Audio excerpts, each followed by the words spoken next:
Alright, so just a quick update. I've had my bike away for 3 or 4 weeks. Getting the forks done. I've just got the forks back. So we got pretty much brand new, except for the scratches and the standard stuff. So new CSU. Damper's been bled and serviced. Or, yeah, complete overhaul basically. Everything new. So shout out to Solar Sports for doing that. They feel killer, thank you. Couple of days back on the bike and I had a big crash. So over the bars, I must have clipped a fence or something. I was at Horson's Gully having some fun with the boys and coming in at the bottom, done the tracks, been smashing trails all day, and then coming out of the park, you'd shoot through the creek, up the little rise along the fence line and line up for the double in the car park. And I'm pretty sore. And I must have clipped the fence on the way through and it's just straight over the bars, straight into the ground like a dirt dart. And I've separated my shoulder, which is kind of sore. It's pretty sore, but my ribs are killing me. My ribs are so beat up. It's the upper ribs on my left side too. So there's not really a lot of room for breathing or anything like that. So shallow breathing. After I had some Nurofen early this morning, and some yesterday arvo, and that kind of takes the heat off a little bit, but it's super painful. And just kind of my mentality to it is, if you do the crime, you do the time. So I want to deal with a little bit of the pain, and I don't know, I guess it makes me more aware for next time. I ride a little bit more precise and a little bit more I wouldn't say careful, because I'm careful anyway, but just aware of those little things that can catch you out, which long cranks will catch you out, pedaling in the wrong spot will catch you out, fence lines and trees with unnecessarily wide bars will catch you out, things like that. Gears not being aligned properly and skipping can catch you out. You go to pedal, it slips, you go forward on the bars, your weight changes, and you have an accident there as well. So things like this always make you a little bit better. But what I'm getting at is, I'm so sore. While I'm off, while I got a bit of time to kind of reflect and whatever, I got all this gear here that I've been testing and playing around with. We got the DK bike. Obviously, I haven't been riding that, but I gave that to my niece, and she loves it. She's 3 years old. She rides it flat out. She's cool. I got knee guards. So I spoke about the Ion K-Pact. I did a review of them not that long ago. I've been running the Fox Launch Pro for quite a while. We got the Rode mic, which I'm using currently. Right now I'm speaking into the Rode mic. We've also got the new version of the Fox Launch Pro, which are actually pretty much the same as the Ion K-Pact. So there's a review of them. The Dakine Impact elbow guards.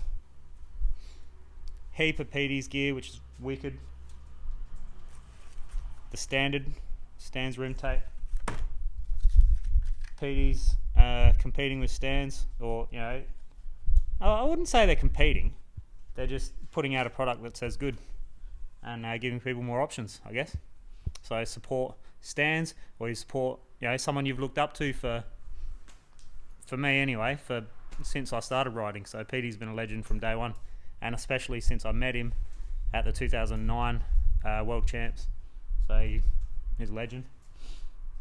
But that aside, I'm still pretty objective with their gear and my reviews. We got the new version of the PD sealant, which I've been running for a few months. The Link Lube, talk a bit more about that. Not a big fan of the Link Lube, just for our conditions. Trail pouch, handy as. Not that I use it on the trail, but it's handy as for getting the stuff getting the right amount into the tyres every time, so that's cool.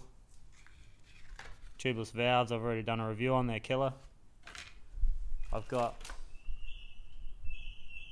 this little trail sword. So it's just a folding pruning saw. Cut down a couple of big trees with it up at Mount Lofty not long ago, and it was easy. It was killer. It's a good saw. easy to carry, and it folds up so it's never dangerous. You can carry it in your backpack or whatever. I wouldn't be going sending big fast downhill runs within your backpack, but you can carry it around for sure. And my strap wrench, which pertains to me talking about the Megneg on the Super Deluxe. So we've got the Megneg there on the Super Deluxe, and it actually unwinds itself. So the standard can seems to stay where it is. If you do it up really tight, hand tight, it stays where it is more or less all the time.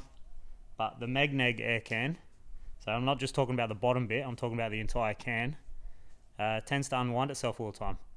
And the only way to stop it from unwinding itself all the time is to do it up mega tight with a strap wrench, and then it's so hard to undo with a strap wrench. And I feel like I need a wider, like a strap wrench with a wider piece of rubber on it, or seatbelt material or something like that. But this one does a good job, not great, but I'll get into that a little bit more with these reviews. That's just a little bit of an overview of what's coming. I'm probably out for a few weeks off the bike. I had a little bit of coaching lined up, so I'll get in touch with you. We'll have a chat about it. We'll probably have to postpone it, but yeah, I'm hoping. Doctor reckons 4 to 6 weeks. It's a grade 2 to 3 shoulder separation. I'm starting to be able to move my arm. I can't move my shoulder in and out yet. Like, it's not too.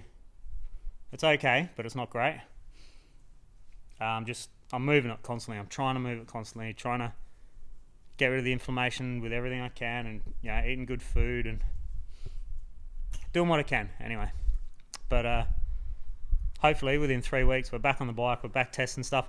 I've got a cool little bike coming within the next few weeks as well, which I've been pretty excited about. I won't say what it is, but hopefully I don't miss the boat on that, being injured. But we'll see. Time will tell. So let's get into some of these reviews.